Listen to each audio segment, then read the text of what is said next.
Three, two, one, jump! Guys, nanganak ko nga pala ang aking Dobia mother. Guys, imported Dobia po yan. Hindi po yan yung native. Imported po yan. Inaalagaan po talaga sila para sa mga food consumption po ng mga alaga natin, mga ano po, mga pet animals. Gaya po ng mga manok. Pinaparami ko po ito para makatipid po ako sa pagkain ko sa mga manok ko.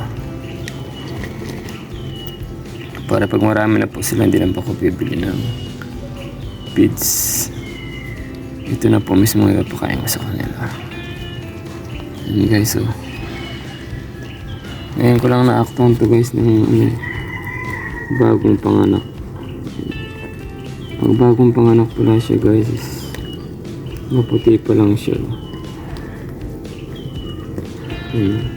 Ang inaanak nga pala guys ng isang Dobia matured, yung babae yung or female, 30 to 40 na ano, na baby ang inaanak na guys. Nakatuwa. Bali ang pinapakain ko para sa kanila guys is yung saging ngayon. Guys, hinog na saging yung pinapakain ko. Bali yan nga palang hinog na saging ang kanilang water source kasi kailangan nila ng water source guys eh. Pwede rin yung mga pinagbalatan ng gulay gaya ng mga pinagbalatan ng sayote guys, carrots, yung kinakain nila yun para sa water source nila yun guys. Yan. Kumbaga tipid lang naman sila sa pagkain guys eh. Pwede rin mga gulay-gulay gaya ng mga carrots, ay yung tawag dito, kangkong, yung dahon-dahon, yan.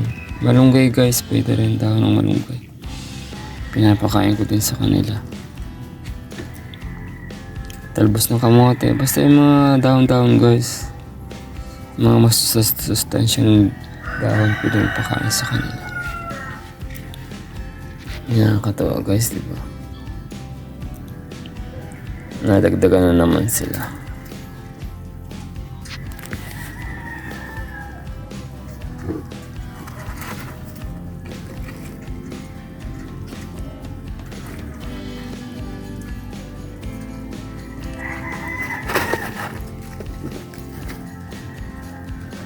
Ito nga pala guys sa ilalim.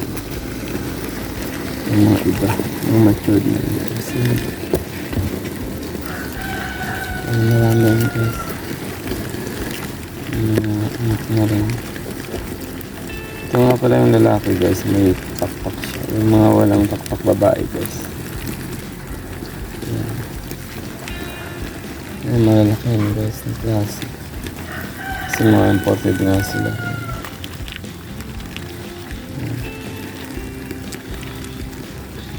Mga matured guys. Mga matured kasi pinagsama-sama ko dito. Iniwalay ko sila sa mga medyo malalaki. Yung hindi pa matured, naghiwalay ko sila ng lagayan guys. Para hindi sila magulo. Yan, ang dami diba. Yung bayabas nga pala guys, pwede rin. Prutas na bayabas.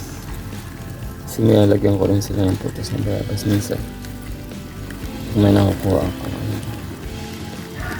Ito yung mga baby guys, yung bago. Mga wala pang mga puti pa lang. Mamaya mag-iiba ng kulay niya guys. Kasi kakaanak pa lang kaya kulay puti pa lang sila.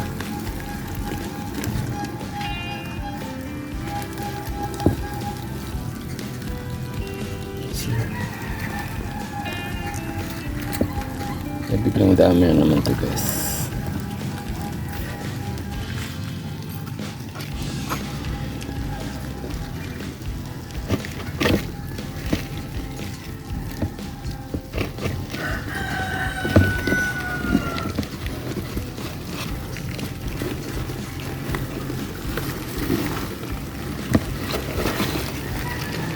Nilagyan ko nga pala sila guys na egg tray. Kasi taguan din nila ito. Ginagawa nilang hide. Tapos binigyan ko rin sila ng chick duster nga pala. Yung tira ko guys sa ano. Yung tira ko sa super warm. Yung ginawa kong beddings ng super warm. Binigyan ko rin sila guys. Kasi kinakain din nila yan. Kaya mas mabilis din silang dumami. Mas mabilis din silang lumaki guys.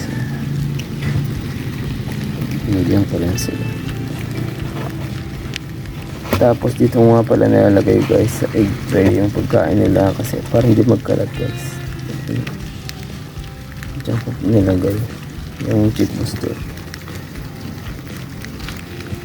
Kasi pag dun sa flooring nila guys dudumi eh. Kaya dito ko nilagay sa ano, sa egg tray. Ayan. Tapos yung mga prutas nga pala guys, okay, mga balat-balat. Dito ko nilagay sa kahoy na to. Para hindi rin marumihan. Hindi ko rin siya hindi ko rin siya dinireflecta sa flooring kasi dudumi din siya guys. Kaya dyan ko nilagay. Yan, meron din bagong palit guys. May multi. Medyo malaki na. Siya guys. May multi. Nagmamulting sila guys eh. Pag nagmulting sila, ibig sabihin lumalaki sila.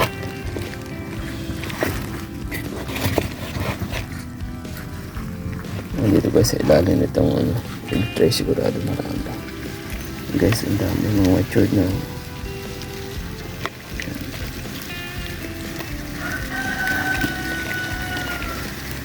Kaya sa mga ano guys, may mga alaga, pwede mo kayo magparami. Para makatipid kayo ng hindi na kayo bibili ng feeds kasi ang mahal ng feeds guys eh. Mga imported to guys.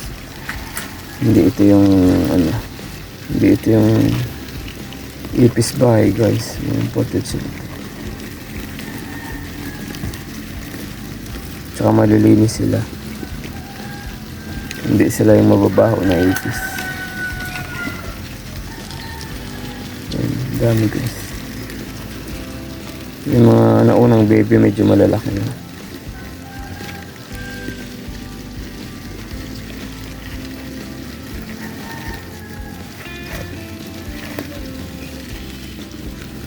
Pag yung medyo malaki-laki na guys, nililipat ko ng test. Ayan, nalalagay ko rito guys, so yung medyo malalaki na.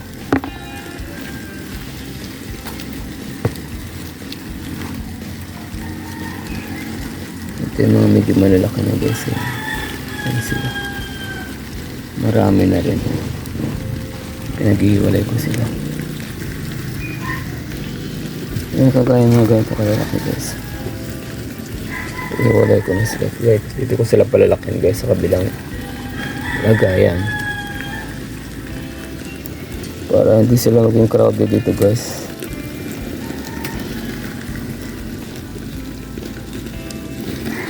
Ganito kalalaki guys. Dito ko na siya palalakihin yan. Yan, pag malaki na yun guys dito, pag medyo malaki na sila nag-matured na, lipat ko na ulit sila dito guys sa breeding ano ko, breeding bin sa lagayan. Mga ganito yan, lipat ko ulit sila dito guys. Naglagay nga din pala ako ng dito saging, pinaka water source nila.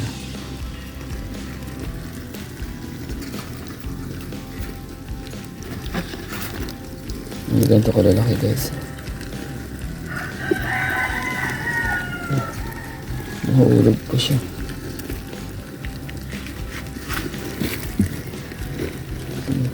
Parang ganito ko lalaki guys. Parang iwalay para hindi siya lalaki, para hindi sila masyadong mapuno dito.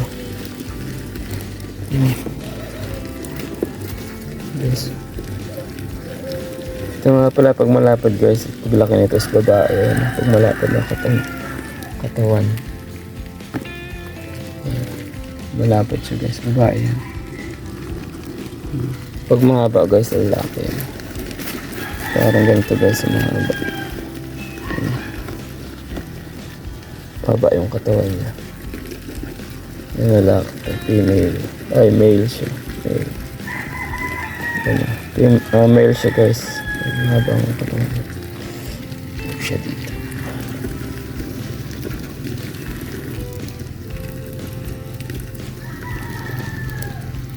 Masyado na kasi silang crowded. Wala na sila masyado. Yes.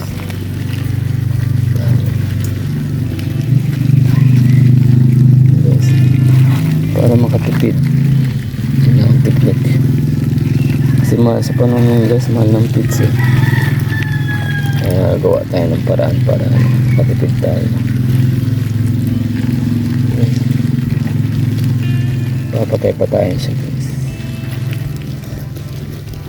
Ano patayin na? Wala hindi pa.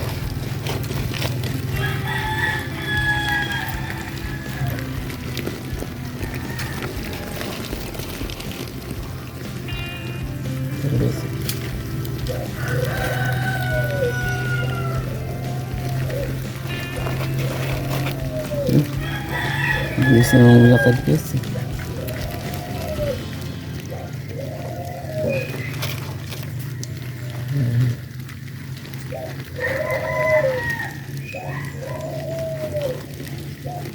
Mga small size.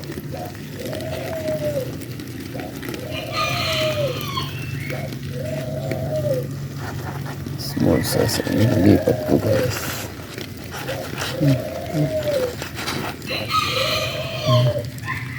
Patay-patayin siya guys. Para mapatay. Mamaya yun tatakbo yan. Patay-patayin siya guys.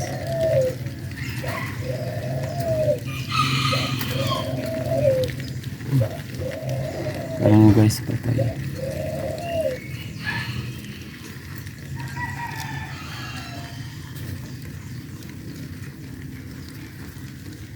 Guys, papatay-patayan. Galing niya.